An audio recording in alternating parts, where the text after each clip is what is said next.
yeah, this is my intro. It's me, Felipe, and so this is me discussing about Dreams from My Father, which was a book written by Barack Obama and published in 1995 as a memoir. Barack Obama was a former U.S. president acting from 2008 to 2016. He was also the first black president, and before being president, he was also state senator of Illinois. The novel is about how he, as a person, grew from stories he was told from his family members about the man his father was. As you can see, similarities in his father's life experiences as well as his own.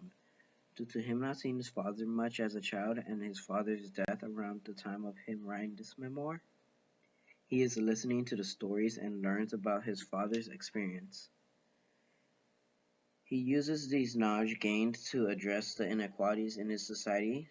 For instance, he says, "It was in observing that division, I think, between what we talked about privately and what we addressed publicly, that I learned not to put much stock in those who trumpeted black self-esteem as a cure for all our ills, whether substance abuse or teen pregnancy or black-on-black crime. For thoughts like these were sprinkled around as he slowly realized the lapse in societal expectation for each race, and as he, a half-white and half-black man, can attest to, acting totally different with people of different races. The novel mainly is a call to action on how you will identify yourself, how your race affects you, and how the societal treatment of those less fortunate to not live in luxury should be treated. I like this book mainly for the reason that it is still relevant after 20 years, and I would recommend it if you are interested in societal commentary of race in our country and the philosophy of social hierarchy. And throughout this novel, Obama would use humor in certain circumstances to lighten the mood. Like, I guess, talking about how his father almost threw a guy off the side of a mountain when he was reminiscing on how his father died and how abrupt it was. Also, I'm going to tell you that part later. Not later. If you want to learn that part, you got to read the book. That's just insane. It's not that far in, just like page 12 or something like that. I'm not going to lie though, it's pretty interesting. But he also uses connotation a lot, and it's mainly with the N word, as throughout the novel, a lot of people use it, as in that time it was a very common word, either as a slur or for people trying to make it as an empowering word.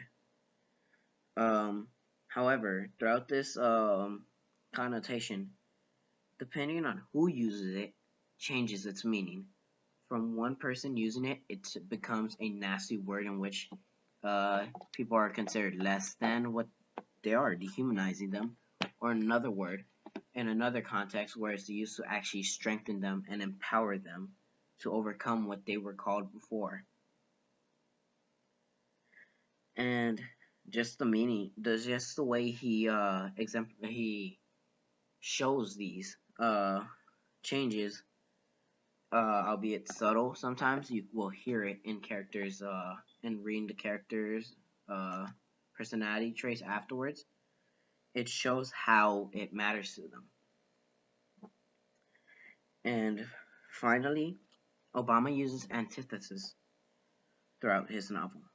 From a priest, a white student who goes to the same school as him, his father, and even himself, and how each of them, how all of the people listed, even himself, in the past tended to do things that were different to what he does now, and almost the exact opposite as what he would do for his father, acting brash and aggressive, to his younger self not being as confident.